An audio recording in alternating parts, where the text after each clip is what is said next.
Ibadallah, hampir seluruh lisan yang beriman di bumi ini saat ini mengatakan bahwa kita memang di akhir zaman. Kiamat sudah hampir di ambang pintu. Tanda-tanda yang diceritakan oleh Rasulullah sallallahu alaihi wasallam begitu vulgar dan sangat jelas di depan mata kita saat ini.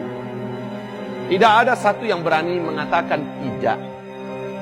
Lihat, ketika Rasulullah menyebutkan di dalam hadis sahih Imam Muslim, salah satu tanda yang paling terang bahwa kiamat sudah sangat dekat adalah saat Arab mendadak menjadi kaya raya, lalu mereka berlomba-lomba membangun gedung-gedung yang tinggi-tinggi. Hari ini kita menyaksikan, dulu Arab namanya masih Jazirah Arab, miskin kere, tidak ada minyak yang ditemukan. Kere, tapi ketika minyak bumi ditemukan, Arab menjadi berubah, menjadi sangat kaya raya. Dan saksikan apa yang dibuat oleh masing-masing pemerintahan di Arab sekarang ini. Arab Saudinya, Kuwait, Qatar, Bahrain, Oman, Uni Emirat Arab, serta Yaman. Lihat, masing-masing sedang berlomba-lomba membangun gedung-gedung yang tinggi-tinggi, mewah-mewah, pencakar langit. Dan jika zaman itu sudah kalian temukan, kata Rasulullah, jarak masa antara kalian dengan kiamat sudah sangat-sangat dekat. Kemudian lihat, Rasul mengatakan SAW, tidak akan terjadi kiamat sampai negeri Arab mulai dituruni oleh salju. Tidak ada satupun dunia yang bisa menutup fakta ini. Tidak ada satu negara pun di muka bumi ini yang tidak percaya. Seperti kata Syekh Saud Syuren, salah seorang imam Masjidil Haram, saat 2011 beliau berkhutbah berapi-api di hari Jumat, mengatakan, ya ma'syaral muslimin, ya ummata Muhammad, wahai umat Islam, wahai umat Nabi Muhammad, apakah ada di antara tanda yang paling terang, tanda-tanda tentang dekatnya kiamat seperti yang kalian saksikan hari ini? Lihat, Arab sudah mulai dituruni oleh salju. Mulai 2009 sampai sekarang salju makin tebal. Inilah pertanda yang sangat terang. Kemudian Rasulullah juga bersabda, tidak akan pernah terjadi kiamat sampai sungai Ofrat mengering dan nanti akan ditemukan gunung emas di dalam perut gunung Irak. Ada suatu hantaman dan getaran besar yang menjadikan gunung itu akan mencogok, akan muncul, akan tampil ke permukaan, yang menjadikan manusia berdatangan dari berbagai negara membawa senjata-senjata mereka. Dalam setiap 100 orang yang berperang di sana akan terbunuh 99-nya. Seluruh mereka berkata, semoga satu orang yang selamat dari 100 orang ini saya salah satunya. Lalu Rasulullah SAW mengatakan, tidak akan terjadi kiamat sampai terjadi perselisihan di antara keluarga kerajaan yang memimpin Hijaz. Hijaz itu di mana? Madinah, Taif, Tabuk sendiri. Ini masuk wilayah Hijaz, berarti Arab Saudi sekarang. Bila kalian telah menyaksikan perselisihan di antara anggota keluarga kerajaan, maka dekatlah bencana-bencana terjadi di tengah-tengah mereka dan gempa demi gempa. Seluruh mata dunia menyaksikan apa yang terjadi dalam 2 minggu terakhir.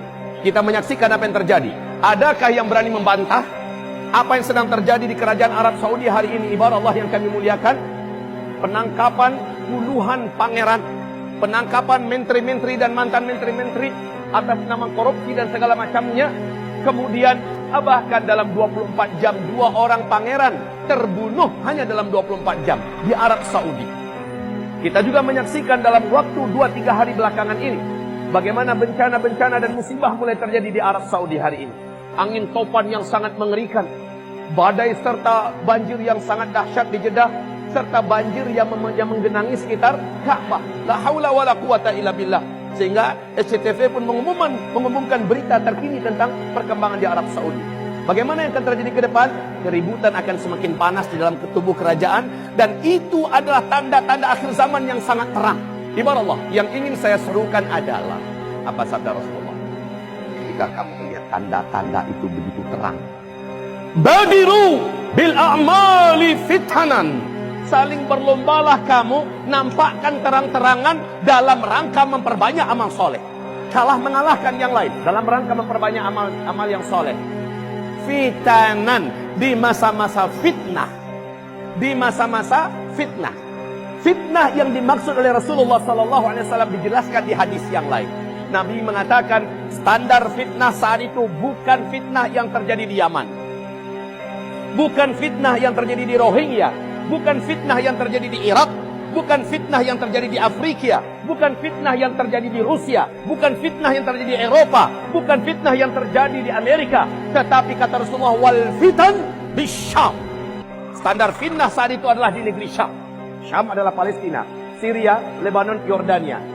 Jika kamu sudah menyaksikan fitnah membara di sana di akhir zaman, di negeri Syam, Palestina, Syria, Lebanon, Yordania, pembantaian terjadi kepada umat Islam, peperangan dan penghancuran kota-kota dan negeri-negeri, sehingga PBB pun mengatakan mereka tidak tahu sampai kapan akan berakhir, sampai kapan berlanjutnya peperangan ini. Sejak Maret 2011 sampai sekarang, kejadian pembantaian, pembunuhan rakyat sipil, peperangan demi peperangan terus berlanjut di negeri Syam, Syria, Palestina dan sebagainya. Dan Nabi mengisyaratkan, jika zaman itu sudah kalian temukan, kalian hidup pada masa itu, badiru bil a'mali fitanan. Hendaklah kalian berlomba-lomba memperbanyak amal soleh. Kenapa Nabi mengajak demikian? Ternyata eskalasi fitnah di muka bumi ini, baik berupa kekacauan, peperangan, bencana alam demi bencana alam, kelaparan di mana-mana, kegaduhan dan sebagainya, akan terus menanjak naik.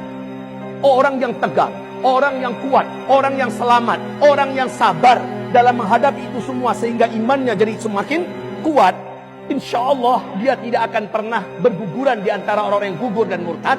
Hanyalah orang-orang yang beriman dan amal solehnya banyak. Makanya Nabi mengatakan, ayo umatku, jika zaman-zaman seperti itu kalian temukan, tugas kalian seluruhnya adalah berlomba-lombalah, terang-teranganlah, saling memperbanyak amal, kalahkan yang lain, tunjukkan dan